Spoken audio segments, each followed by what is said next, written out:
तो ये बात है नवाबों के शहर लखनऊ की। साल 2009, दिसंबर का महीना और कड़कड़ाती हुई ठंड। हर कोई कंबल में ही घुसकर बैठना चाहता था, लेकिन रोज का खर्च और घर चलाने के लिए तो काम करना ही पड़ता है। इसी तसल्ली के साथ शेखर आज सुबह ठंडे पानी से नहा धोकर अपने काम के लिए रवाना हो गया। शेखर एक मिडिल क्लास आदमी था और अपनी बीवी और एक बेटे के साथ लखनऊ में रहता था। उसका बेटा अमन 9th क्लास में पढ़ता था और पढ़ाई में काफ़ी अच्छा था, और उसकी पत्नी रेखा एक हाउसवाइफ थी जो अपने बेटे और पति का ध्यान रखती थी। सुबह जब शेखर काम के लिए रवाना हुआ तो उसके साथ अमन भी चला गया, क्योंकि उसका स्कूल भी रास्ते में ही पड़ता था। तो शेखर ऑफिस जाते वक्त उसे बीच में ड्रॉप कर देता था। सर्दियों में शाम को अंधेरा काफ़ी जल्दी हो जाता है और दिसंबर के महीने में तो और भी जल्दी। इसीलिए ज़्यादातर ऑफिसों और स्कूलों में शाम को छुट्टी जल्दी कर दी जाती है। शाम को घर आते वक्त करीब 7 साढ़े 7 बजे शेखर ने ऑफिस से निकलकर बाइक स्टार्ट करी और धीमी धीमी रफ्तार में वापस आने लगा ताकि उसे सर्दी ना लग जाए। घर आकर शेखर ने बताया कि आज वह काफ़ी थक गया है और खाना खाकर सीधा सोने चला गया। अमन भी स्कूल से आ चुका था और अपना होमवर्क करने के बाद वो भी काफ़ी थक चुका था, इसलिए खाना खाकर वो भी सीधा अपने कमरे में सोने चला गया और अंदर से दरवाज़ा बंद कर दिया। रेखा भी रात का खाना पीना समेटकर और अपने किचन की साफ सफाई करके शेखर के कमरे में सो गई और पूरे घर की लाइट्स बंद कर दी। सभी लोग काफ़ी गहरी नींद में सो रहे थे, मानो बेहोशी की हालत में हूँ, और कंबल में अपने आप को लपेट रखा था ताकि बिल्कुल भी हवा अंदर ना आ सके। अचानक अमन के कमरे में एक आवाज़ आई, मानो कोई सामान उसकी टेबल से नीचे गिरा हो। लेकिन अमन इतनी गहरी नींद में था कि उसे कुछ सुनाई नहीं दिया। थोड़ी देर बाद अचानक एक बुरे सपने की वजह से उसकी नींद टूटी और वो जाग गया। आंखें खुली तो कुछ दिखाई नहीं दे रहा था, क्योंकि सारी लाइट्स बंद थी। चारों तरफ सिर्फ अंधेरा ही अंधेरा। दूर कहीं दरवाजे के पास उसे एक अजीब सी रोशनी दिखाई दी। उसे कुछ समझ नहीं आ रहा था कि ये रोशनी कहाँ से आ रही थी। तो अमन ने खुद उठकर देखने की कोशिश की, और जैसे ही उसने कंबल हटाने के लिए अपना हाथ उठाया, मानो उसके पूरे शरीर को किसी ने पकड़ रखा था और ऐसा जकड़ा हुआ था कि वो अपने शरीर की एक छोटी उंगली भी नहीं हिला पा रहा था। वो सिर्फ अपनी आंखों को खोल बंद कर पा रहा था और उस रोशनी को एकटक देखे जा रहा था, और ना जाने कब उसे देखते देखते उसकी आंख लग गई। अगले दिन सुबह उसकी आंख खुली जब शेखर ने उसे आवाज लगाई, अमन बेटा तैयार हो गए? चलो मैं तुम्हें स्कूल छोड़ते हुए निकल जाऊंगा। आज अमन को उठने में काफी देर हो गई थी। वो फटाफट उठा और तैयार होकर स्कूल के लिए निकल गया, लेकिन कल रात का हादसा उसे बार बार परेशान कर रहा था। स्कूल पहुंचते ही वो दोस्तों के साथ इतना बिजी हो गया कि रात का हादसा भूल गया और शाम को आते ही अपना होमवर्क करने लगा और फिर बाहर अपने दोस्तों के साथ थोड़ी देर घूमने चला गया। रात का समय हो चला था और शेखर भी घर आ चुका था, और घर आकर वो भी अपना कुछ ऑफिस का काम करने लगा। इतनी देर में रेखा ने आवाज लगाई, अरे सुनते हैं, खाना बन गया है। आप और अमन आकर खाना खा लीजिए और जल्दी ही सो जाइए, आज काफी ठंड है।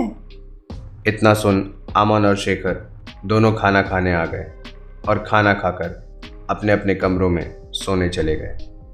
अमन ने जैसे ही अपना सिर बेड पर रखा, उसे अचानक कल का हादसा याद आ गया और उसे थोड़ा थोड़ा डर महसूस होने लगा। उसने तुरंत कंबल ओढ़ा और सर भी कंबल से ढक लिया और चारों तरफ से बंद कर लिया ताकि ठंडी हवा अंदर ना आ सके। अमन लगभग सो चुका था और करीब आधी रात के वक्त उसे एक आहट महसूस हुई, मानो कोई उसके साथ बेड पर लेटा हो। उसकी नींद अभी कच्ची ही थी। इतने में ही उसे लगा कि बगल में लेटे किसी आदमी ने अपना हाथ उसके पेट पर रख दिया हो। उसे कुछ दिखाई नहीं दे रहा था क्योंकि उसने अपना सर कंबल के अंदर रखा हुआ था। वो सिर्फ उन सभी चीज़ों को महसूस कर पा रहा था। उसे अपने पेट के पास एक अजीब सा भारीपन महसूस हो रहा था और पूरे कमरे में अजीब सा सन्नाटा था। सिर्फ घड़ी की टिक टिक सुनाई दे रही थी।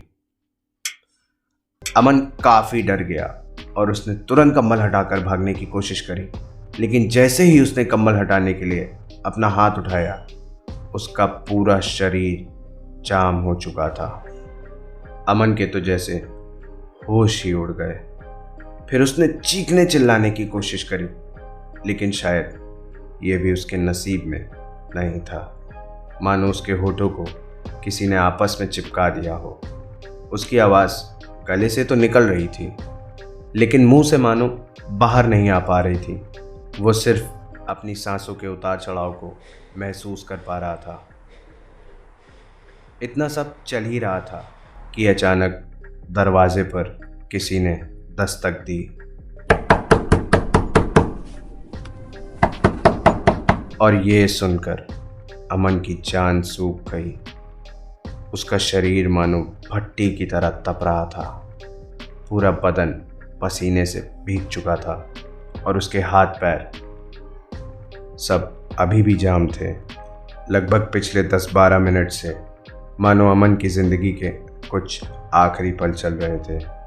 उसे कुछ समझ नहीं आ रहा था। वो सिर्फ उन सभी चीज़ों को महसूस कर पा रहा था और अपनी आंखों से सिर्फ अंधेरा देख पा रहा था।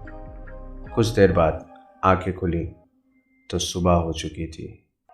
अमन रोता हुआ दौड़ता दौड़ता शेखर के पास गया और कल रात का पूरा हादसा बताया।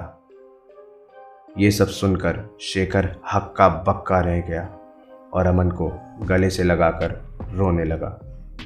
अगले 2-3 दिन तक अमन के साथ ऐसे ही हादसे होते रहे और ये सिलसिला रुकने का नाम ही नहीं ले रहा था। अमन अपनी ज़िंदगी से हार मान चुका था, लेकिन किसी तरह जीने का संघर्ष कर रहा था। शेखर था तो मिडिल क्लास, लेकिन काफ़ी समझदार और पढ़ा लिखा था। उसने बिना देर करे अमन को स्कूल से छुट्टी दिलाई और सीधा डॉक्टर के पास ले गया। अमन पिछले 5-6 दिनों से काफ़ी डरा हुआ था। उसने सारी चीज़ें डॉक्टर को बताई और ज़ोर ज़ोर से रोने लगा, मानो अपनी ज़िंदगी से हार चुका। पहले तो डॉक्टर ने सारी बातें सुनी, उसके बाद अमन को थोड़ी तसल्ली दी और हंसते हुए कहा, अरे बेटा, इसमें डरने वाली कौन सी बात है। ये कोई भूत पिशाच का चक्कर नहीं है। ये तो कुदरत का एक करिश्मा है। जो कुछ भी तुम्हारे साथ हुआ उसे स्लीप पैरालिसिस कहते हैं। पिछले 4-5 सालों से मेरे पास इसके काफ़ी मरीज आ चुके हैं। मैं कुछ दवाइयाँ लिख देता हूँ और तुम थोड़ा स्ट्रेस कम लो। ग्रोइंग एज में ये काफ़ी कॉमन है। ये सब सुनकर मानो अमन के शरीर में जान फिर से वापस आ गई और उसका मन हल्का हो गया। उसने 10-15 दिनों तक डॉक्टर द्वारा बताई गई सभी चीज़ों को फॉलो किया और ज़िंदगी फिर से नॉर्मल हो गई। आज उस बात को लगभग 5 साल हो चुके हैं और उसके बाद दोबारा अमन के साथ वैसा कभी नहीं हुआ। लेकिन एक बात उसके मन में आज भी खटक रही है कि अगर ये सब कुदरती है तो उस रात अमन के दरवाजे पर दस्तक किसने दी थी।